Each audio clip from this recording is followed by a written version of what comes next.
Les pessimistes se plaignent du vent, les optimistes, ils attendent que le vent change, mais les réalistes, ils ajustent leur voile.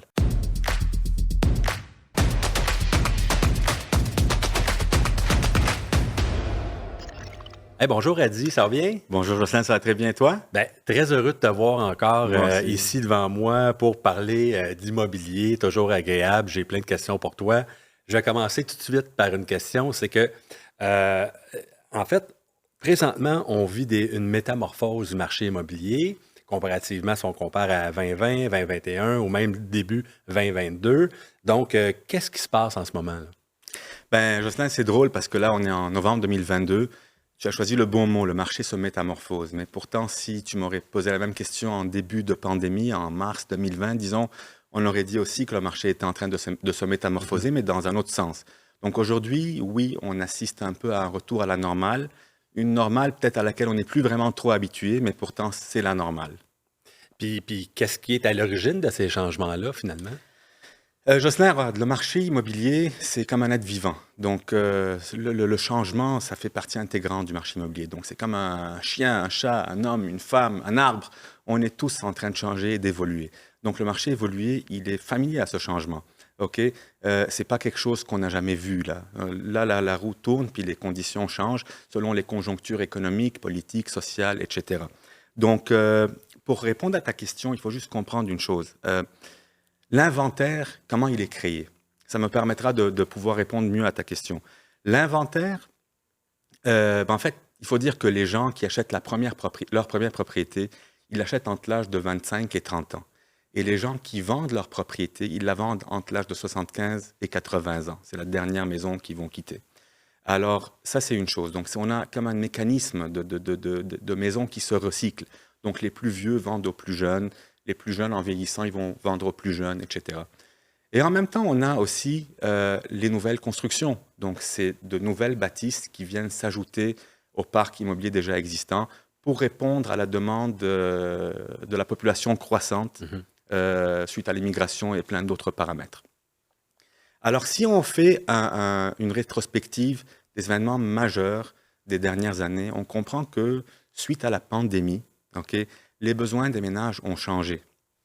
Ça veut dire quoi? Parce que les gens travaillaient de plus en plus de chez eux, donc ils accordaient automatiquement une valeur plus importante à leur lieu d'habitation. Deuxième point qu'on peut remarquer aussi, c'est que les taux d'intérêt étaient extrêmement bas, ce qui a poussé et encouragé les plus jeunes à rentrer sur le marché. Numéro 3, on voit aussi qu'il n'y avait pas vraiment beaucoup d'inventaire, parce que comme on disait tantôt, les plus vieux, là, donc ils ne voulaient plus vendre. Donc, nos aînés, ils ne voulaient pas se retrouver dans des CHSLD ou des maisons de retraite pour des raisons qu'on connaît tous, exactement. Fait qu'ils ont été un peu froids à l'idée de mettre en vente leur propriété. Et surtout que pour ces gens-là, normalement, quand ils vendent leur propriété, ils vont placer leur argent dans des fonds pour pouvoir vraiment... C'est un peu le fruit du travail de leur vie, là. Donc, les économies qu'ils ont fait dans leur maison, quand ils vendent leur maison, ils vont placer cet argent. Et c'est cet argent-là qui va leur permettre de continuer jusqu'à la fin de leur jour. Alors, les marchés boursiers étaient tellement volatiles, ils le sont encore aujourd'hui, mais donc ça faisait peur là, pour ces gens-là, ils ne voulaient pas perdre leur capital, donc ils étaient mieux à rester encore chez eux. Les constructions neuves, elles étaient au ralenti. Là. Tu sais, les villes étaient en retard pour la délivrance des permis à cause du confinement et de la pandémie. La rareté des trucs. Oui, exactement. Donc, il n'y avait pas vraiment beaucoup de matériaux, la main-d'œuvre était rare, etc. Donc, ce qui a fait que ça a vraiment diminuer le rythme des nouvelles constructions. Alors, avec ça, on ajoute l'inflation. On parle d'événements majeurs qui nous ont vraiment impactés durant les 2 dernières années. Il y a l'inflation qui est vraiment donc due à c'est les gouvernements à travers la planète là, qui ont injecté beaucoup d'argent dans les économies de leur pays pour soutenir l'économie. Juste au Canada, ici, il y a eu 750 milliards de dollars qui ont été débloqués et injectés dans l'économie en 18 mois. Ce qui a fait que ça a créé une plus grande masse monétaire. Ça veut dire quoi? C'est que, comme si on donnait un peu d'argent, ajouter de l'argent dans les poches de chacun, ce qui a fait que les gens se sont sentis un peu plus riches. Ils ont eu envie de faire des achats qu'ils n'auraient pas pu faire, des objets de luxe, des bijoux, des montres, creuser une piscine, rénover la maison. Entre autres aussi, acheter une nouvelle maison. Pour des gens qui ne pouvaient pas se le permettre, quand on a un peu plus de liquidité entre les mains, on peut se permettre des projets ou des achats qu'on ne pouvait pas faire avant. Donc, entre autres, ils ont acheté des maisons. Et juste à cause de ça, donc, il y a eu une forte demande et donc un inventaire qui était un peu plus bas. Ça a fait en sorte qu'il y avait un engouement sur le marché de l'immobilier et ça a causé que voilà, donc, les prix ont augmenté d'une façon stratosphérique. Donc, aujourd'hui, contrairement à ce qu'il y avait avant, donc l'inflation, la récession, le risque de récession qui flâne à l'horizon, donc tous ces paramètres-là font en sorte que les gens ont un peu plus peur. Et donc, ça fait un rythme différent. Et cette inflation, en fait, elle ne peut pas être freinée qu'avec l'augmentation du taux d'intérêt. Ça change toute la donne. Et comment l'inflation est contrée par les hausses des taux d'intérêt? Grande question, complexe, mais j'ai essayé de la simplifier le plus possible. Écoute, normalement, les 4 axes principaux selon lesquels le budget d'une famille normale est construit, on accorde à peu près 20% de notre budget sur l'alimentation, okay, faire ton épicerie, etc. Un autre 20% pour le transport, ta voiture, l'essence, le gaz, l'assurance de ta voiture, les contraventions, si tu en as des fois. Oui, je connais. Ça rentre dans le 20%. Il y a un 25% que les gens allouent pour l'habitation. Donc, ça fait 20 plus 20 plus 25, on est à peu près à 65%. Donc, 25% pour l'habitation, plus le 35% qui reste, c'est pour tout le reste. Donc, loisirs, voyages, éducation des enfants, aller au restaurant, donc acheter des habits. Ça, c'est dans le 35% qui reste. En augmentant le taux d'intérêt, qu'est-ce qui se passe? C'est que le gouvernement, il nous force d'une certaine façon à payer un peu plus sur notre habitation. Ta maison te coûte plus cher par mois parce que ton taux d'intérêt, il augmente. Alors, mettons que tu étais à 25% pour la portion allouée à ton habitation. Donc, ce 25%, il est en train de monter à 30, 35 ou 40%. Donc, le 15% de plus, il faut aller le couper dans les autres sphères. Donc, peut-être dans l'alimentation un tout petit peu, se mettre au régime. ou bien, mettons, tu sais, quelqu'un qui voulait acheter une nouvelle voiture, peut-être il va renoncer au projet. Une famille qui voulait voyager pour l'été prochain, ben, peut-être ils vont devoir ne plus le faire. Tu sais. Donc, il y a plein de choses qu'on va peut-être ne plus pouvoir se permettre parce qu'une grande partie de nos dépenses sont accaparées par le coût que notre maison nous coûte par mois. Alors, en général, c'est ça. Tu sais. Donc, en augmentant l'inflation, ça a un impact direct. En augmentant le taux d'intérêt, Absolument. ça a un impact direct sur le coût de l'immobilier, donc ce qui fait réduire un peu la demande. Et en même temps, ça fait indirectement baisser la pression sur tout le reste, les autres biens, les autres produits. Donc, ça peut juste...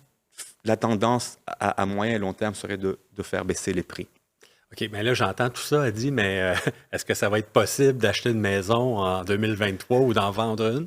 Ouais, Jocelyn, les challenges sont Nombreux. Sont nombreux, disons. Oui, écoute, ce n'est plus aussi facile, on ne se le cache pas.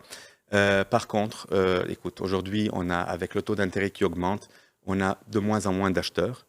Et en même temps, les gens qui étaient un peu plus âgés, qui étaient réticents à mettre leur propriété en vente, là, ils la mettent en vente parce que justement, ils peuvent mettre le produit de la vente dans un CPG, avoir des placements garantis, avoir des revenus fixes, stables. Donc, les vendeurs sont plus encouragés à mettre leur propriété, donc ce qui fait augmenter l'inventaire. Mais en même temps, vu qu'il y a de moins en moins d'acheteurs à cause des taux d'intérêt qui augmentent, donc la dynamique change. Okay?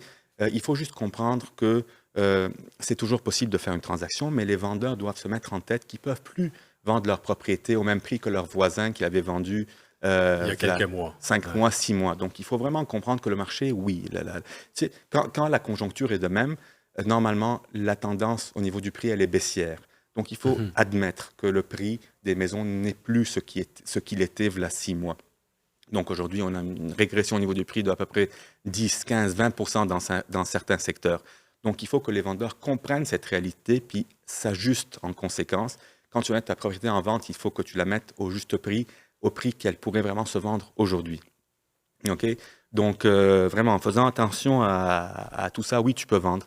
Il y a une citation que j'adore, tu sais, de William Arthur Ward, qui dit que les pessimistes se plaignent du vent, les optimistes, ils attendent que le vent change, mais les réalistes, ils ajustent leur voile. Alors, Ah, c'est une belle sagesse, là. Donc, ben oui, c'est bien dit. il faut vraiment, ajuster ses voiles aujourd'hui Mhm. pour pouvoir faire une vente. Ce n'est pas impossible. Il y a toujours des maisons qui se vendent, mais les vendeurs doivent être moins gourmands. Les acheteurs, ils doivent ne pas avoir tellement peur parce que, comme on disait, c'est des cycles. Le marché, il change tout le temps. Acheter aujourd'hui, c'est beaucoup mieux qu'acheter demain parce que tu commences à ramasser une équité, construire un patrimoine pour ta famille. Donc, c'est toujours bien d'acheter aujourd'hui versus acheter dans 1 an, 2 ans, parce qu'on ne sait jamais qu'est-ce qui pourrait se passer. Mais en général, peu importe la situation économique, les gens qui ont acheté il y a 5 ans, 10 ans, 20 ans, aujourd'hui, ils ont déjà construit quelque chose. Juste les gens qui attendent que le marché change en pensant être optimistes, mais Absolument. c'est pas comme ça qu'on va arriver à un résultat. J'aime bien la fin, ajuster sa voile. J'adore ça, je vais te l'emprunter, ça c'est certain. Take it. Ajuster sa voile. Toujours agréable à dire. Merci beaucoup. Beaucoup de contenu, beaucoup de pertinence. J'adore ça. On se revoit pour une autre capsule bientôt. Merci, Jocelyn. Merci. Merci.